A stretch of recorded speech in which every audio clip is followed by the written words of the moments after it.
On February 1, 2017, Duong Lian and his wife found themselves seated in the cramped living room of their apartment, eagerly awaiting the arrival of their daughter, Libin, and her husband to celebrate both Duong Lian's recent 60th birthday and the Chinese New Year. However, it appeared that the young couple had been delayed. Lian and his spouse hadn't seen their daughter in over 3 months, and their interactions had been sporadic, mostly through messaging on Messenger. This struck them as unusual, especially since Libin's husband, Zhou Dong, had visited them on his own twice. Additionally, they couldn't help but notice that Zhou Dong had undergone significant changes lately and seemed to avoid making eye contact with them. The parents couldn't help but wonder if there were issues within the family. Perhaps there are some family problems, they thought.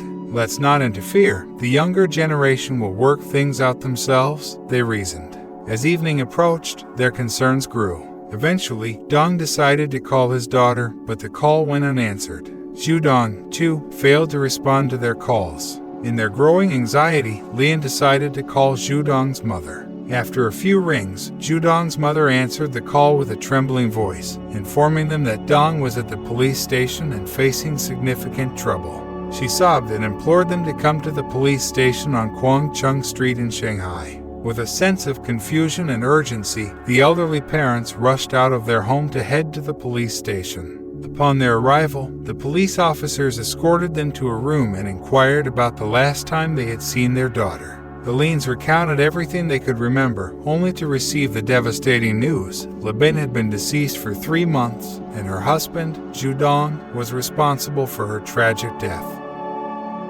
Acquaintance. Libin was born in 1987 in Shanghai, earning the constant admiration of her parents for her unwavering obedience and remarkable intelligence since her childhood. Teachers frequently held her up as an exemplary role model for other students, a paragon of diligence and dedication in education. In the recollections of her parents, there wasn't a single instance when they had cause to be embarrassed by their daughter, and their concerns about Bin's future were virtually non-existent. Graduating from school with top honors, she effortlessly secured a place in university, selecting the esteemed profession of a teacher, highly regarded in Chinese society. However, a different narrative surrounded her future husband, Zhou Dong. Unlike Bin, he had never demonstrated a thirst for knowledge and had a reputation as something of a troublemaker. After completing high school, Zhou spent nearly a year searching for employment, eventually settling into part-time work as a store consultant when he reached 19. The one notable commonality they shared was their striking physical beauty. Just like Le, Zhou possessed model-like looks, but unlike her, he fully exploited this natural gift. In 2012, he even made an appearance on a reality show where he attempted to launch a singing career but, lacking the necessary vocal talent, fell short. Zhou and Le crossed paths in the same year. Zhou attended a gathering with his classmates, while Bin happened to be present by sheer coincidence. The young man was immediately captivated by the stunning girl and took the initiative. Their initial meeting was followed by an extended period of courtship.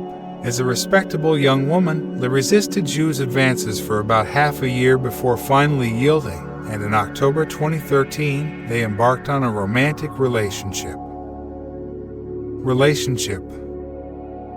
In the subsequent years, Zhou Dong continued his work as a salesman at a fashion boutique, earning a monthly salary of 4,000 to 5,000 yuan. Meanwhile, after completing her education, Bin embarked on a career as an elementary school teacher, enjoying a salary twice that of her young beau. Dong was the first young man Bin mustered the courage to introduce to her parents. On one occasion, she confided in her mother, expressing her strong affection for Dong, praising his remarkable good looks, self-care, and culinary skills. Zhou managed to make a favorable impression on Bin's parents by displaying modesty and an engaging smile. However, when they learned that Dong's earnings fell short of their daughter's and that his parents had divorced shortly after his birth, their opinion underwent a transformation. Both friends and parents believed that Bin deserved someone better, considering Dong to be too casual and, in addition, notorious for his reputation as a ladies' man.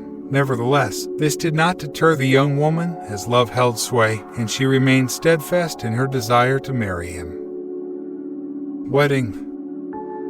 Despite being fully aware of Dong's many bad habits, such as his tendency to disappear for entire days at clubs and his penchant for gambling, Bin chose to disregard all the well-intentioned advice she received. Furthermore, Zhou had a habit of being careless with money, frequently borrowing from friends and acquaintances, at times leaving Li to settle his debts. Just before their wedding, which had been scheduled for December 31, 2015, Dong made a confession to his girlfriend, admitting to infidelity. Bin had been on the verge of ending the relationship, but Zhou once again employed his persuasive charm, ultimately leading Bin to forgive him. On the final day of 2015, Bin and Dong officially registered their marriage, taking up residence in a modest 30-square-meter studio apartment in Shanghai's Hangkou district. The room was in need of renovation, and as a generous gift, the bride's parents covered the costs of the refurbishment. Life together.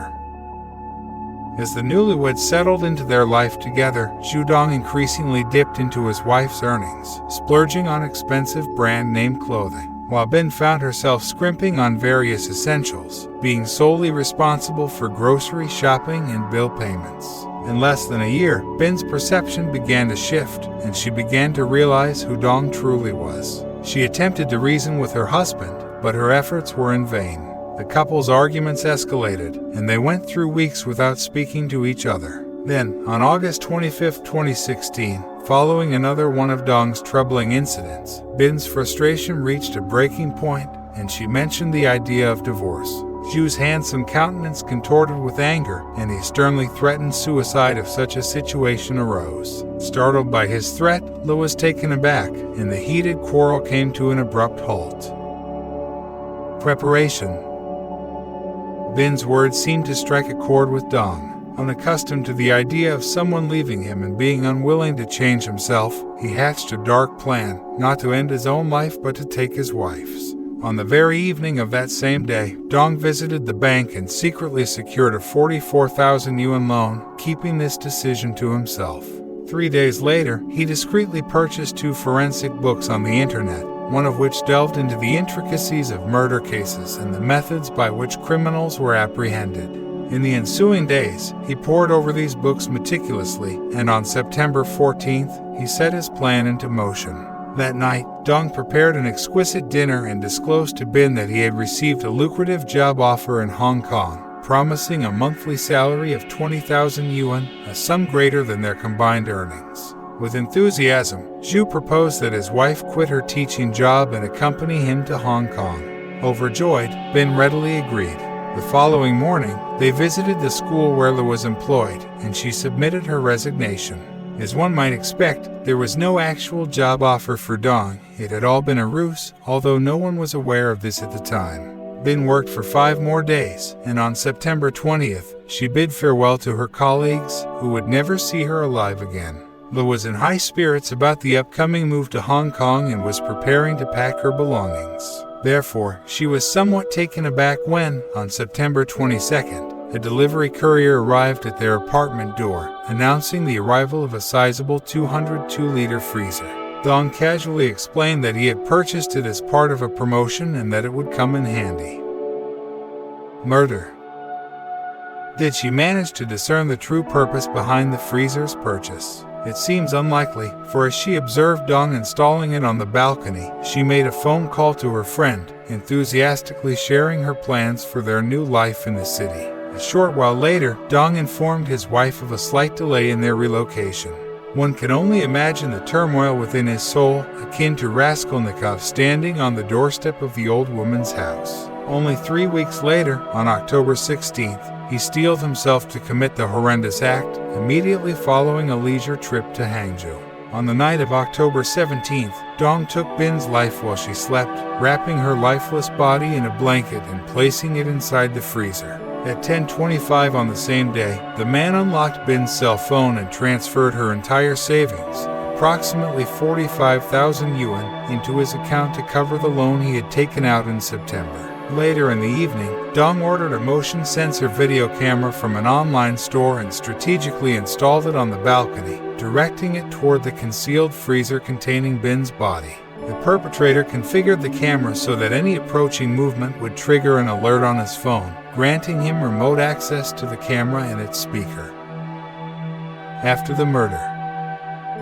On October 18th, Dong journeyed to Nantong, where he crossed paths with an attractive woman. Together, they ventured to Korea, indulging in the vibrant nightlife of nightclubs and restaurants. However, his interest in her waned, and Zhou began engaging the services of call girls. Once he exhausted the money he had borrowed, Dong resorted to using Bin's credit card, lavishing the funds on clothing, jewelry, and beauty treatments. On 3 or 4 occasions, he briefly returned to China and paid visits to Bin's parents' residence. Furthermore, Dong didn't neglect his social media presence, using Li's account to respond to messages and share posts depicting her happy life in the new city. He even attempted to mimic Bin's voice during phone conversations on a few occasions, effectively fooling many into believing that she was still alive. Typically, though, when his wife's phone rang, he refrained from answering and sent messages claiming he was occupied or in a somber mood. It was an act he played to perfection, leaving no room for suspicion that it wasn't truly love. Confession and trial. On January 31, 2017, Dong returned to China and made an unannounced visit to his mother's home. He requested to spend the night and, the following morning, he confessed to his parent about the murder of his wife. Although it was clear that his mother knew the grim outcome that awaited him, the distressed woman encouraged him to go to the police station and confess everything. On August 3, 2017, the Shanghai Procuratorate initiated a criminal case against Zhou Dong, charging him with premeditated murder. The trial commenced on November 29, 2017, and it was held as an open trial. During the court proceedings, Dong admitted to several extramarital affairs during his marriage, disclosing the names of 5 women, though it was apparent that there were more, though he claimed not to remember their names. Concerning the events that unfolded after his wife's murder, Dong opted to remain silent. On August 23, 2018, Zhou Dong was found guilty and sentenced to death. His parents filed an appeal, contending that Zhou had killed Bin due to a sudden conflict, even though the evidence suggested otherwise. The prosecution argued that Dong's confession was not a result of remorse but rather fear that his crime would be uncovered.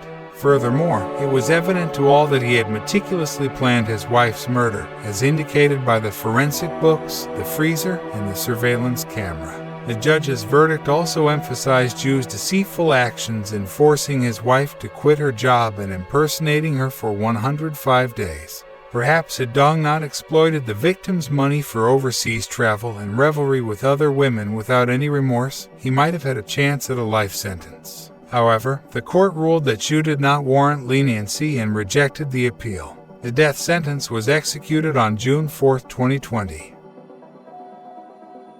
I hope you liked this story. Please don't forget to leave a comment sharing with your thoughts below. Give a thumbs up this video, and remember to hit that subscribe button to stay tuned for more captivating stories. Thank you for joining us on this remarkable journey, and we'll see you in the next video.